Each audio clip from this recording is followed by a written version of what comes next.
सानिध्य को प्राप्त करना चाहते हैं। हे देवी, तुम कुछ काल तक तप करो और जगत का कल्याण करो। कलयुग में जब मैं कल की अवतार लूंगा तब तुम मेरी सहचरी बनोगी।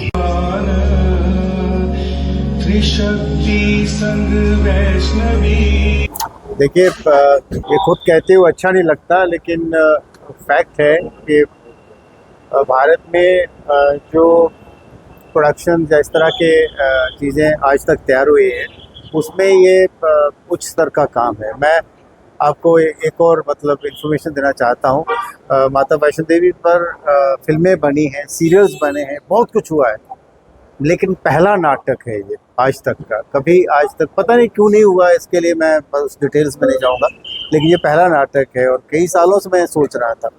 आप लोगों को ये बताना चाहता हूँ कि ये रातों रात नहीं बना है। मुझे 2-3 साल मैंने इस पे काम किया है, इसकी टोटल रिसर्च की है। जो जितना हमारा क्लासिकल लिटरेचर संस्कृत में जो लिखा गया है, उस सब को उसका अध्ययन करने के बाद, और जो हमारा फोक लोर है, जहाँ पे मतलब हमारी आप लोक गायन की जो जितनी शैलियाँ हैं, आपको मालूम है पहले किसी ज़माने में माता की कहानी लोग गा गा के सुनाते थे। हमारे जो ट्रेडिशनल सिंगर, जिनको हम तारका 12 सिंगर्स थे, वो करते थे।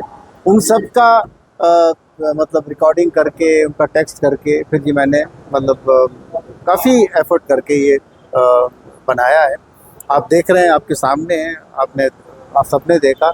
मुझे नहीं लगता, खुद कहते हो अच्छा नहीं लगता कि अपनी चीज़ सबको प्यारी होती है, लेकिन इस खित्ते में, जम्मू कश्मीर में इस लेवल का प्रोडक्शन, और 1 घंटे में पूरी कहानी सुनाते हैं। और मैं एक छोटी सी और आपसे बात बताना चाहता हूँ कि कुछ ऐसी जगह हैं जिनके बारे में किसी को पता नहीं है। मैं जब इसका रिसर्च कर रहा था तो मैं अर्धकुंवारी गया, वहाँ गया तो एक पंडित जी वहाँ पे थे, क्या उनका नाम लेना, मैं उनको पूछा जी बताइए साहब, ये अर्धकुंवारी क्यों कहते हैं इसको? वो कहते हैं जी आधा रास्ता जहाँ होता है इसलिए इसको अर्धकुंवारी बोलते हैं। लेकिन मैंने उनको कहा कि इसका अर्धकुंवारी नहीं है, इसका नाम अर्धकुमारी है। उसका एक बहुत बड़ा प्रसंग है, और तब मुझे लगा कि मुझे कम से कम नाटक द्वारा कुछ ऐसी चीज़ करनी चाहिए और लोगों तक पहुँचवाना चाहिए। ये भी मैं अक्सर हर मंच पे कहता हूँ कि हम सबकी एक लार्जर रिस्पॉन्सिबिलिटी है कि हम लोग जितने श्रद्धालु यहाँ पे आते हैं, जितने लोग यहाँ पे माता के दर्शन करने आते हैं, उन तक सही माता की कहानी पहुँचनी चाहिए। और इच्छा तो ये थी कि मैं ड्रीम लेके चला था कि ये शो परमानेंट शो बन जाए। यहाँ पे दिन में 3 शो हो, 12 बजे, 3 बजे और 6 बजे, और जो यात्रु यहाँ पे 1 करोड़ आते हैं, उनमें से अगर 5%, 10% भी इस नाटक को देखने लगे तो मुझे लगता है कि एक बहुत बड़ा उद्धार भी होगा। और ख़ास तौर पे जो एक नैरेटिव ठीक ढंग से माता की कहानी लोगों तक नहीं पहुँचती, वो पहुँचे। मैं आपके माध्यम से सभी से अपील करना चाहता हूँ, जो आपके मतलब माध्यम से इसको देख पाएंगे, मैं उनसे रिक्वेस्ट है कि आप कम से कम ज़िंदगी में एक बार माता की कहानी ज़रूर देखें। उसके बाद आप खुद महसूस करेंगे कि आपने शायद अब तक ये इतना बड़ा कार्यक्रम नहीं देखा था। ये नवरात्र का तीसरा दिन है।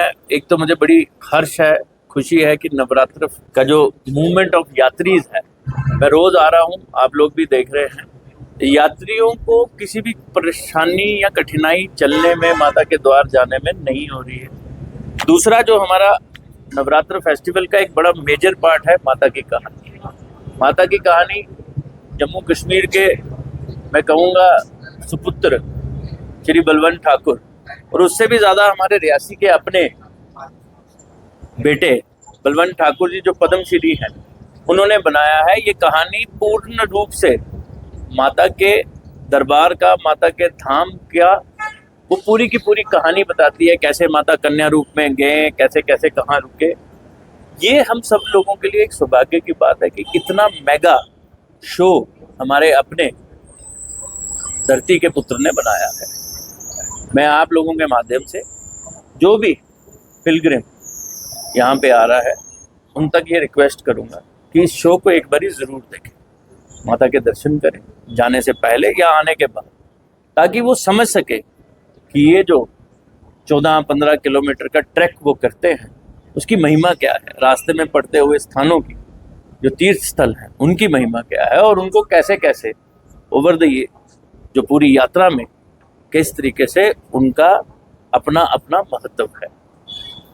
आप सब लोगों से, कटरा के सब निवासियों से, रियासी के निवासियों से और खासकर सब यात्रियों से यही है कि ज़रूर एक बारी देखें और फिर अपना मन बनाएं बार बार देखने का और यात्रा करने का।